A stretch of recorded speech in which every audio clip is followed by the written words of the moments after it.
Thank you, Speaker. Honourable Senators, I rise to speak to Bill S-5, known by its short title as the Strengthening Environmental Protection for a Healthier Canada Act. Our colleague Senator Couture, the sponsor of the bill, pointed out that the long title is a mouthful, so I will take his lead and just refer to it as Bill S-5. Given what we have been through these last 2 years, it is hard to imagine anyone being opposed to legislation or anything else that looks to provide Canadians, all Canadians, with as healthy an environment as possible. Health is at the forefront of all our minds and will be for some time to come. Protecting the environment has always been at the forefront for Conservatives. It was, after all, Brian Mulroney, voted Canada's greenest Prime Minister, who took strong and successful action to stop the acid rain problem. Successfully navigating that issue was no small achievement at the time. But if the coronavirus pandemic demonstrated anything, it was the limits of governments to deliver on such promises as the right to a healthy environment.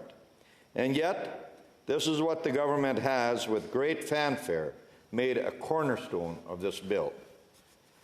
It's not that I don't applaud the effort, but we all know there are limits to what the government can do to protect that right. Limits that stem from environmental threats beyond their control, obviously, but also from government ineptness, which has been a hallmark for this NDP Liberal government in particular. Their handling of the pandemic is a good example. No government should have been better prepared to deal with a pandemic, given our experience with SARS and H1N1. But still, we were totally unprepared. Not only were we unprepared, but the NDP Liberal government's actions in the year leading up to the pandemic made things worse by closing down 3 of our emergency stockpile warehouses and throwing out millions of items of PPE that could have been used to deal with the first wave surge. Effectively shutting down our world-renowned infectious disease early warning system in the 6 months prior to the outbreak, and sidelining scientists at the Public Health Agency in favor of administrators. I don't want to belabor the point, but suffice it to say that while we all support Canadians having the right to a healthy environment, I am less than confident that this government can deliver on that promise. Remember, too, the right to a healthy environment, as recognized in Bill S-5, is not a legal right like a charter right. It is entirely confined to areas under CEPA. So it remains to be seen what exactly is accomplished by recognizing this right in the legislation. I am not arguing against it. I am just somewhat worried that the government is claiming more by it than is justified, that there is less here than meets the eye. But that can be sorted out at committee. Honourable Senators, as Senator Couture informed you, this is the first time that the Canadian Environmental Protection Act has been updated since 1999. So in more than 20 years, again, it is hard for me not to look at this through the prism of the pandemic, where we, this government in particular, clearly let our guard down in the 20 years that have passed since the SARS report, which in fact established the Public Health Agency. So it is hard to argue with finally updating CEPA after 20 years. And from what I have seen, most stakeholders agree. Many of you, like me, have probably heard from some of them. Stakeholders like the Chemical Industry Association support the bill as a good way to address the shortcomings in CEPA. The Cosmetic Alliance of Canada supports it. Also, as long as decision-making continues to be based on sound science and risk assessment.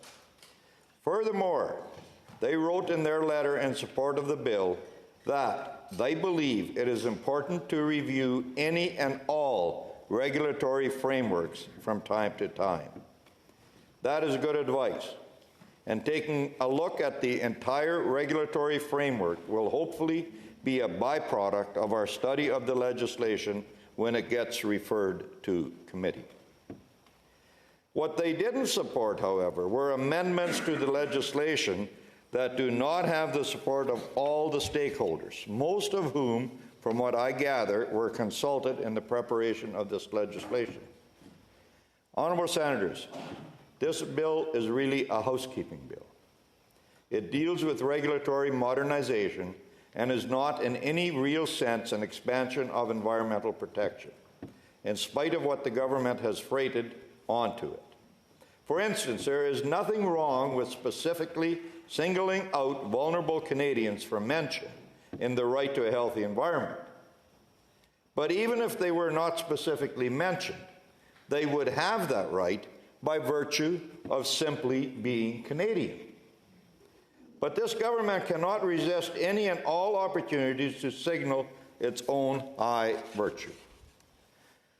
That is not always in the best interests of science.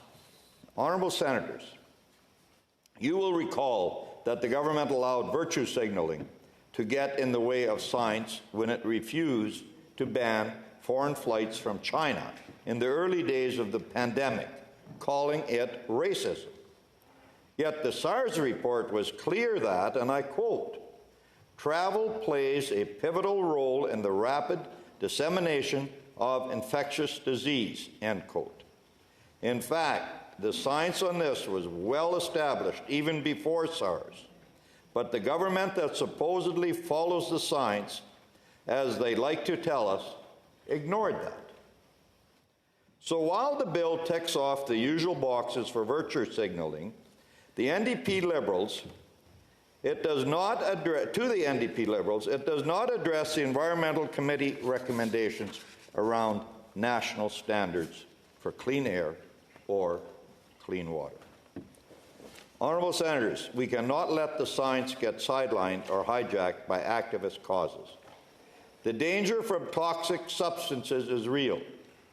Senator Kuchar in his speech provided us with two stark examples of the damage done to a community by toxic chemicals, one in Japan and the other in Grassy Narrows in northwestern Ontario. In both instances, the cause was mercury dumped into the water, and the results were tragic. There are other well-known instances of toxic chemicals wreaking havoc that I will mention.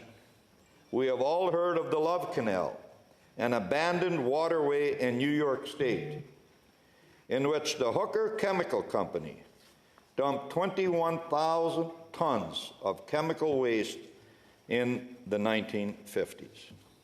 20 years later, in 1976, the canal overflowed its banks, and the chemicals made their way into the developed area in the surrounding neighborhood. Area residents began to report children suffering from chemical burns, foul odors including nausea, undrinkable water, and black sludge due to the resurfaced chemicals. One local resident, the president of the Love Canal Homeowners Association, began to mobilize public attention, organizing petitions, protests, and speeches, culminating in the passage of the Comprehensive Environmental Response, Compensation, and Liability Act. The New York State Health Commissioner declared a public health emergency. He sought to relocate particularly vulnerable pregnant women and children out of the area. In 1978, he published a report entitled Love Canal, a Public Health Time Bomb, describing Love Canal as a modern-day disaster, both profound and devastating. The governor of the state of New York, Hugh Carey, in the midst of an election, got involved and agreed to relocate 239 families living close to the canal. Not long after, President Jimmy Carter declared an emergency in the area. The Love Canal incident galvanized U.S. public opinion about hazardous waste sites that persist to this day. Billions of dollars have been spent to clean up abandoned waste sites, all galvanized by the Love Canal. Similarly, in the late 80s, the Natural Resources Defense Council, an environmental think tank, concluded that the continued use of alar, a pesticide long used on apples, would cause cancer in 1 out of every 4,200 preschool children. That finding made its way onto the news show 60 Minutes, whose host, Ed Bradley, called alar the most potent cancer-causing chemical in our food supply. Celebrities like Meryl Streep got involved, as did an activist group called Mothers and Others for pesticide limits. The demand for apples plummeted, and they were removed from the store shelves and widely banned in schools. The problem with both alar and the Love Canal story is that the dangers were non-existent in both cases, or at the very least, vastly over-exaggerated. In the alar case, the EPA estimated the risk for preschoolers not to be 1 in 4,200, but in fact 1 in 111,000.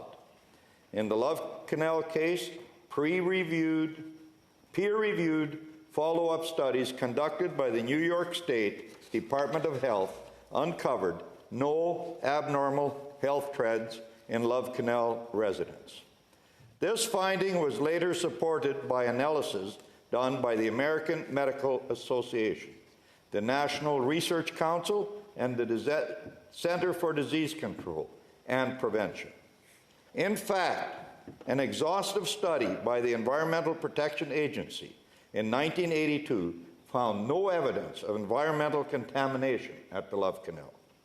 But in both instances, the science and politicians were overwhelmed by an activist-led outcry that caused great social panic that cascaded into real-world consequences with no basis in fact. Honourable Senators, I say this not to undermine either Senator Kuchar's very legitimate examples of the damage that can be done, nor to undermine S-5. I say this to you to underscore the complexity of the issue we are facing. The need for, as the Cosmetic Association said, decision-making to be based on sound science and risk assessment, not on activism, and to urge the committee that studies this bill is to undertake a thorough and careful study of all the issues involved and bring all the stakeholders to the table. Colleagues, the Conservative caucus supports this bill going to committee for extensive study, and I also support it at second reading. Thank you, colleagues.